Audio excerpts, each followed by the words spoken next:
सुनते होंगे कि जमीन के मुकदमे इतने लंबे समय तक कैसे चल जाता है, तो आपको भी आश्चर्य होता होगा और आपको भी ऐसा लगता होगा कि अगर हम कानून का सहारा लेते हैं, न्यायालय का सहारा लेते हैं, तो आपका जो फैसला होगा उसमें काफी समय लग जाएगा। लेकिन क्यों ऐसा होता है, क्यों ऐसा सुनने को मिलता है और क्या इसमें सच्चाई है, ये भी जानने का प्रयास करेंगे। आखिर ये समय का इतना ज्यादा जो समय लगता है इसका, वो भी खास करके जो जमीन के मुकदमे हैं, प्रॉपर्टी के विवाद के मुकदमे हैं, सिर्फ उन्हीं विवादों में इतना समय लगता है। इसका मुख्य कारण क्या है? क्या जमीन का मुकदमा जो है जल्द खत्म नहीं हो सकता है?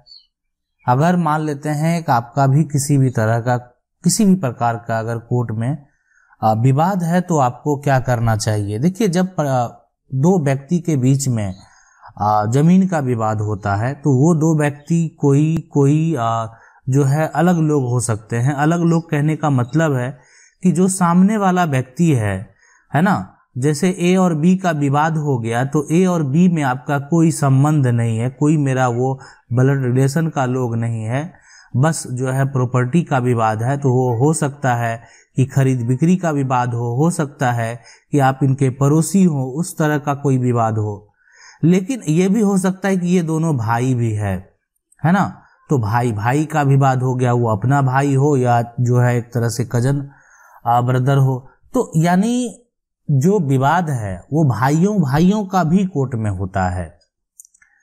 अब यहाँ पे सबसे बड़ी जो समस्या है कि जब मान लेते हैं कि दो का आपस में अगर विवाद होता है, तो देखिए, आप जो है अगर मान लेते हैं कि दूसरे के खिलाफ केस फाइल करेंगे, तो आप कहलाएंगे वादी। ज्यादातर जो है ना, ये आपको मिलेगा कानूनी भाषा में वादी और प्रतिवादी, ठीक है। तो सामने वाला जिसके खिलाफ आप केस फाइल करेंगे वो हो जाएगा प्रतिवादी। तो आप अपना मुकदमा जो है आप अपने एक वकील से बात करेंगे, और बात करने के बाद देखिए, मान लेते हैं आपके पास पूरी जानकारी नहीं है, तो आप जिस वकील से बात करेंगे उनके पास पूरा जानकारी है कि उनको केस कैसे फाइल करना है। तो आप अपना बात रखेंगे, उसके बाद आप जो है केस फाइल करेंगे। केस फाइल करने के बाद आपको आपसे एक वकालतनामा भी तैयार करवा दिया जाएगा, जो कि आप समझ सकते हैं वो भी बेहद जरूरी होता है। उसके बाद जो है, जब आप अपना पक्ष रख रहे हैं ना, ठीक है, तो आपको यहाँ पे जैसे मान लेते हैं कि आपका विवाद चल रहा है और आप अपना वहाँ पे पक्ष पहले दे रहे हैं, पूरा जो जवाब है, जो डॉक्यूमेंट है, वो आप सबमिट कर रहे हैं।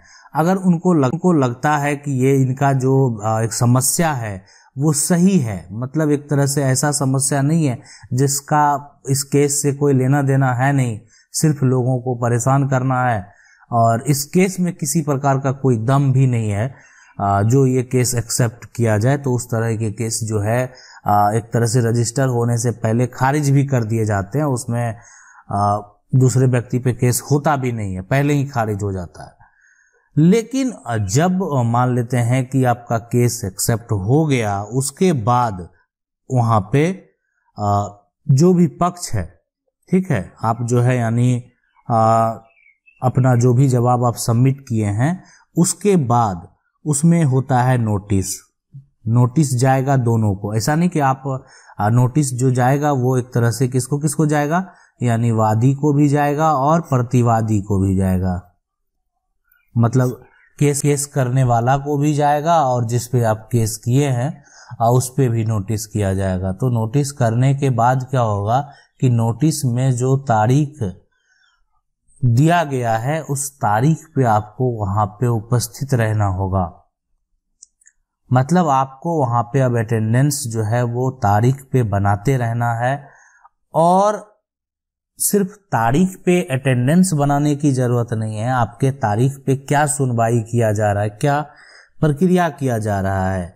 सबसे पहला तो आपने केस फाइल किया, तो आपने अपना सारा दस्तावेज जो है ना, यहाँ पे अगर देखें तो जो पक्ष है, तो जो वादी पक्ष है यानी जो केस करने वाला है, ठीक है, केस करने वाला,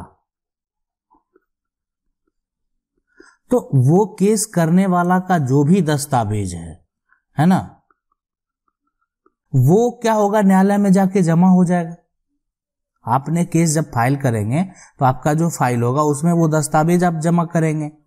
केस करने के वाले के पास क्या दस्तावेज है वो कोर्ट में आप लगाएंगे।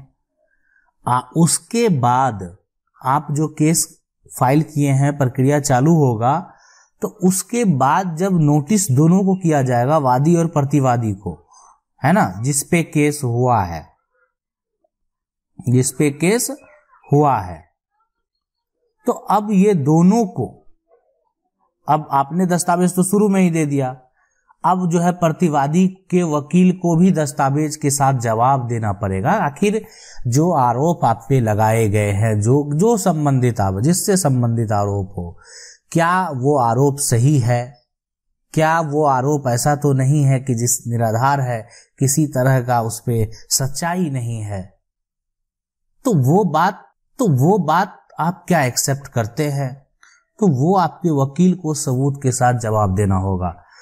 तो उस हिसाब से जिस तरह से आरोप लगाए जाते हैं, वो अपना बचाव करने के लिए उस हिसाब से उसका जवाब भी तैयार करते हैं। ऐसा नहीं है कि उनका जो जवाब होता है उस हिसाब से तैयार नहीं होता है, वो अपना बचाव करने के लिए उसी हिसाब से जो है जवाब को तय करते हैं। जवाब देने के बाद जो है उसके कुछ सबूत भी पेश करते हैं। उसके बाद जम्मर आता है फिर वादी का, कि वादी अपना सबूत तो दे दिया, लेकिन अब उनको गवाह की जरूरत पड़ेगी। देखिए, गवाह जो है वो बेहद जरूरी होता है। गवाह जो है आपके पक्ष के लोग होने चाहिए, और ऐसा नहीं कि आप जहां रह रहे हैं और आपके गवाह जो है आपसे 100 किलोमीटर दूर रह रहे हैं। ठीक है, एक आध ऐसे लोग हैं तो वो चल सकते हैं, लेकिन आपका प्रयास होना चाहिए कि आपके गवाह आपके पड़ोसी हो, आसपास के लोग हो। इससे आपको फायदा मिलेगा। ये फायदा मिलेगा कि जो आपका न्यायालय में जब गवाह को क्रॉस किया जाएगा तो एक चीज वहां पे स्पष्ट किया जाता है कि जो यहाँ पे गवाही देने आए हैं वो तो उनका घर का डिस्टेंस काफी नजदीक है एक दूसरे से, इसलिए वो उस मामले को आप मान लेते हैं कि कहीं पे पड़ोसी में रह रहे हैं और उस पड़ोसी में किस बात के लिए लड़ाई हो रहा है, क्यों लड़ाई हो रहा है, क्या परेशानी है। तो धीरे धीरे रहते रहते आप एक ही जगह अगर रह रहे हैं ना तो बहुत कुछ आप जान लेंगे। तो इसीलिए पड़ोसी का जो गवाही है वो मायने रखता है, आप इसको समझिए। ठीक है, तो सबसे पहले आप अपना गवाह पेश करेंगे। आपके गवाह को हो सकता है कि क्रॉस करने का प्रयास किया जाए, आपके गवाह को ये बोला जाए कि आप जो है वो कोर्ट में आके झूठ बोल रहे हैं, लेकिन आपको अपने गवाह को भी जो है एक तरह से अच्छे से तैयार करना होगा ताकि वहां पे वो गड़बड़ाए नहीं, जो सही है उसको रखने का प्रयास। अब दूसरा जो सामने वाला प्रतिवादी है उसका तो भी जवाब जब हो जाएगा, तो जवाब होने के बाद इसके भी गवाह जो है वो गवाही देंगे, उसका जो बयान होगा उसको भी नोट किया जाता है। ऐसा नहीं कि उसको नोट नहीं किया जाता, यानी प्रतिवादी के जो गवाह होंगे, ठीक है, उसको भी उसका भी गवाह, प्रतिवादी हैं आप भी, तो आप भी अपना गवाह ऐसा तो नहीं तो दूर से लाएंगे, तो उनको भी गवाह अपने नजदीकी के लोगों का देना चाहिए ताकि उनको भी अगर अपना बचाव करना है तो कैसे करेंगे। तो गवाह जो है वो वहां पे पेश करेंगे, और गवाह पेश करने के बाद जो है जब दोनों का गवाह का पूरा डिटेल तैयार हो जाएगा तो फिर उस पर बहस प्रक्रिया चालू जो है वो कोर्ट के द्वारा होगा। अब इस प्रक्रिया में लोग जो है वो ज्यादा समय गंवा देते हैं, और इसमें आपको सख्त रहने की जरूरत है। अपने वक्त करें, वकील से ये बात करें कि आपकी जो है आपके लोगों की गवाही क्यों नहीं हो रही है ना। बहुत सारे कारण है, सिर्फ तारीख क्यों आप जो है कोर्ट में पड़ रहा है, क्या कारण है। कुछ अन्य कारण अगर हैं तो वो अलग बात है, लेकिन अगर सिर्फ इस जो है एक तरह से टाइम को पास किया जा रहा है तो यहाँ पे आपका केस जो है वो समझ सकते हैं कि पेंडिंग में चला जाता है। अब ये सब प्रक्रिया होने के बाद जो है एक निश्चित तारीख पर दोनों जो है यानी पक्ष से जो है पूछताछ होने के बाद अंतिम सुनवाई से पहले याचिका में आप संशोधन भी कर सकते हैं। अगर किसी प्रकार का संशोधन याचिका में करना है ना, जो अंतिम सुनवाई है उसमें आप जाके याचिका में संशोधन का जो है यानी प्रावधान है, आप कर सकते हैं। और उसके बाद होता है जो कि अदालत का फैसला का समय आता है, यानी फैसला उसके बाद होगा अदालत का। तो यानी अब जब फैसला होगा तो उसमें वो तथ्य जो है वो भी स्पष्ट होना चाहिए, और जो भी दलीलें हैं, है ना, और उसका पूरा कारण भी स्पष्ट होना चाहिए, और जो भी निर्देश है, आदेश है, वो भी एक तरह से अगर देखा जाए तो वो स्पष्ट वहाँ पे होने चाहिए, क्लियर होने चाहिए। किसी प्रकार का जो है वहाँ पे ऐसा नहीं लगे उसको पढ़ने में कि इसमें दिक्कत है। तो ये सारा जो है प्रक्रिया करने के बाद जो है, यानी अगर आप करते हैं तो फिर जो फाइनल होता है, यानी निष्कर्ष का समय होता है, निष्कर्ष होता है, जजमेंट का कॉपी जो है वो दिया जाता है। उसके बाद डिपेंड करता है कि अगर जो याचिका करता है, जो वादी है, वो अगर मान लेते हैं वादी के द्वारा या प्रतिवादी ने केस जो है वो अपना हार चुके हैं, तो वो उसके ऊपरी अदालत में भी जा सकते हैं। उसके लिए टाइम पीरियड रहता है और उसको जाने के लिए स्वतंत्र हैं। अगर आप उस टाइम पीरियड के बाद अपने केस का फैसला होने के बाद भी अगर आप नहीं उसको फॉलो करते हैं, तो आप जो जजमेंट का कॉपी है आप नज़दीकी अधिकारी के पास जो है आवेदन करके देंगे, या हो सकता है कि अपने वकील से भी इससे संबंधित मामले में संपर्क करेंगे, है ना। तो ये सारा प्रक्रिया होता है। उसके अलावा भी कुछ ऐसे प्रक्रिया हैं जिससे कि अगर कोर्ट का आदेश कोई नहीं मानता है तो उसको जेल भी हो सकता है। आशा करते हैं वीडियो अच्छा लगा होगा। वीडियो को लाइक जरूर कर दें। चैनल को पहली बार देख रहे हैं, सब्सक्राइब करके जो बेल आइकन है उसको जरूर दबा लीजिए। मिलते हैं अगले वीडियो में, तब तक के लिए जय हिंद।